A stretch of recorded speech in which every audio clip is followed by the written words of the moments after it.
రాష్ట్రాల మీద కాన్సన్ట్రేట్ చేస్తున్నాను నేను అనుకోవట్లేదు. బట్ దక్షిణాదిలో బీజేపీ వాయిస్గా అంటే ఒకప్పుడు వెంకయ్యనాయుడు ఉండేవారు అన్ని చోట్ల, కానీ ఆయన మాస్ కమాండ్ ఉండేది కాదు.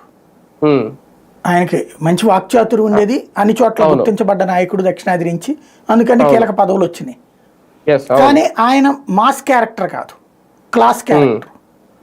ఈయన మాసు ప్లస్ దక్షిణాదిలో గుర్తింపు ఉన్న నాయకుడు, సినిమా సెలబ్రిటీ కాబట్టి అది అడ్వాంటేజ్ గా తీసుకుని రేపు జాతీయ రాజకీయాలకు వెళ్ళాలి. ఎందుకంటే చంద్రబాబు గారు పదే పదే ఆయన సీఎం కంటిన్యూ అంటున్నారంటే ఈయన మేబీ జాతీయ రాజకీయాలకు వెళ్తారేమో.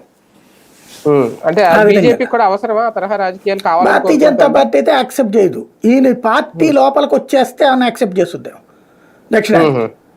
పార్టీ బయట ఉండి వేరే పార్టీగా ఉండి దక్షిణాది మొత్తం పెత్తనం ఆయనకి ఇస్తారని నేను అనుకోను. కాబట్టి మేబీ ఈయన బీజేపీలో చేరిపోయి విలీనం అయిపోయి చేరిపోయేటట్టయితే అప్పుడు దక్షిణాది మొత్తానికి ఈయన తిరుగుతానంటే తిప్పుతారు, ఈయనకి పదవులు ఇస్తారు, కూర్చోబెడతారు, అవసరమైతే కేంద్ర మంత్రి పదవి ఇస్తారు, అంతా జరుగుతుంది. అలా కాకపోతే గనక బీజేపీ ఎంటర్టైన్ చేయదు దక్షిణాది నాయకుల కింద.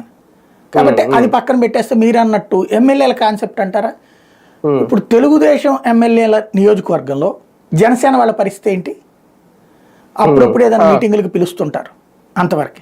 తెలుగుదేశం ఎమ్మెల్యేలుగా గెలిచిన చోట జనసేన వాళ్ళని కూడా సంప్రదించుతారు. వాళ్ళేం